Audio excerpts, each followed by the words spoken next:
Continuando a nossa série de vídeos, onde tratamos sobre os segurados obrigatórios da Previdência Social, chegou o dia de falarmos sobre o contribuinte individual, figura que aparece sendo criada pela Lei Federal 9876, lá do ano de 99.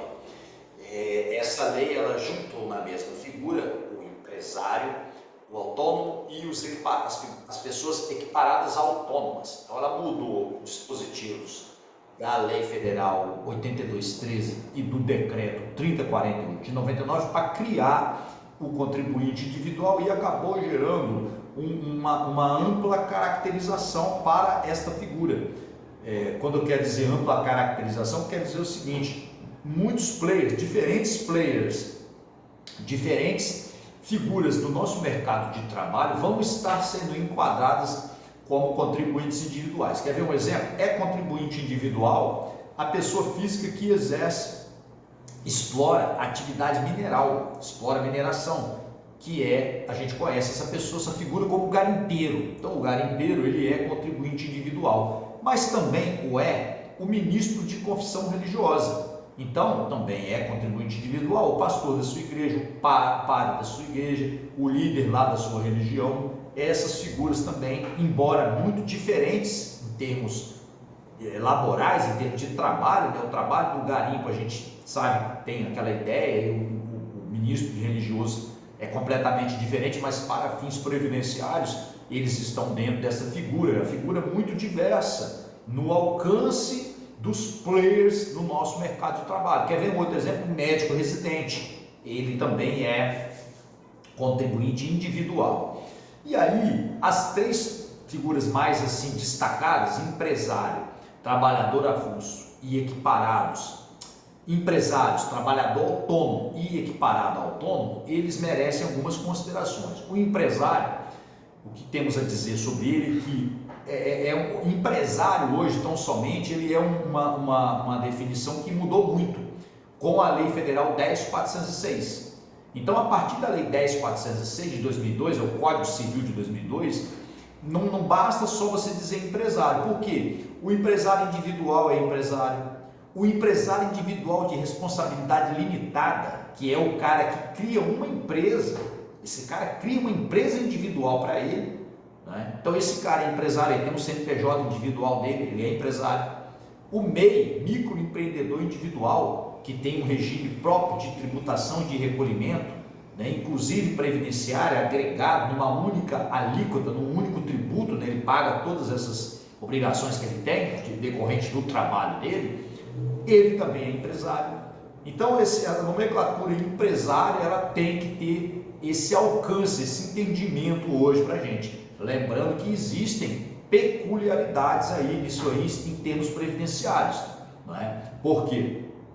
Porque o recolhimento previdenciário por exemplo, do microempreendedor individual, ele é um recolhimento agregado, conciso, ele recolhe junto com outras obrigações, inclusive o prazo desse cara, ele é diferente do prazo dos demais. Então eu tenho visto na minha prática, por exemplo, tenho visto INSS e até juízes negar benefício para microempreendedor individual. Por quê? Porque verifica que o recolhimento dele foi além do 5º dia útil do mês, quando na verdade ele pode recolher até o 15º dia útil, porque ele recolhe tudo junto. Então considera que ele está em dia, tem que contar aquela carência lá, aquele mês lá. Então são detalhes que a gente precisa estar muito atento nisso aí, né? Às vezes a legislação muda lá e o sistema de previdência e muitas outras coisas ficam parados no tempo, então não podemos parar no tempo, né?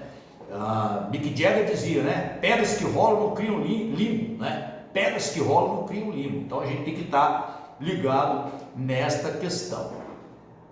O trabalhador autônomo é aquele que exerce por conta própria, né, a sua atividade, e aí ele é caracterizado por quê? Porque esse cara ele vai exercer por conta própria essa atividade remunerada, né? E ele também pode prestar serviço.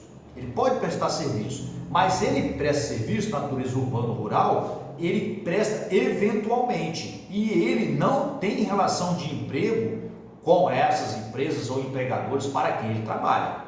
Então, esse indivíduo, essa figura, ele vai estar enquadrado como contribuinte individual. Não será segurado empregado. Exatamente porque, embora ele preste serviço, então o autônomo ele é tanto o cara que trabalha para si próprio, como também o cara que presta serviço para uma ou várias empresas ou um ou vários empregadores. Mas ele não tem vínculo de serviço com aquele cara ali. Por exemplo, um empreiteiro, o cara que pega empreitada. Esse cara é autônomo, trabalhador autônomo. E, por último, as figuras dos equiparados autônomos. E aí eu volto no início do vídeo quando nós falamos da Lei 9876. Lá em 99, ela pegou esse pessoal todo que era chamado equiparado autônomo, né? E ela colocou, não existe mais isso, agora é todo mundo contribuinte individual. E aí a gente volta naquelas figuras que a gente disse, o ministro de confissão religiosa, não é? O cara que é empregado. O cara é empregado de uma entidade internacional e presta serviço no Brasil. Esse cara, ele era antes equiparado a autônomo. Não, o cara não é mais equiparado a autônomo. A figura dele é do contribuinte individual.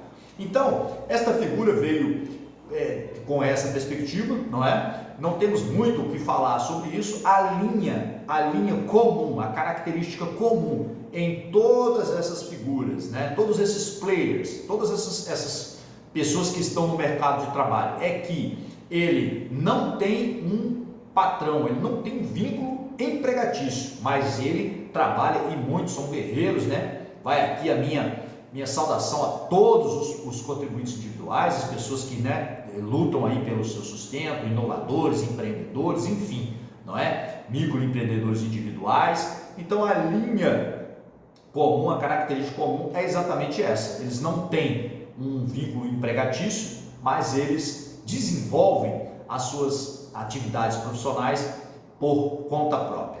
Bem, esse é o vídeo que temos aí, concluindo mais uma dessas figuras, né? Mais uma das figuras dos segurados obrigatórios. Falamos dessa vez do contribuinte individual. Próximo vamos falar do trabalhador avulso. Espero que esse vídeo contribua, ajude você a entender melhor um pouquinho mais o nosso sistema de previdência. Lembre-se sempre, se a gente sabe o que a gente luta melhor. E se a gente pode lutar, se nós podemos lutar, nós podemos fazer o direito. Tchau!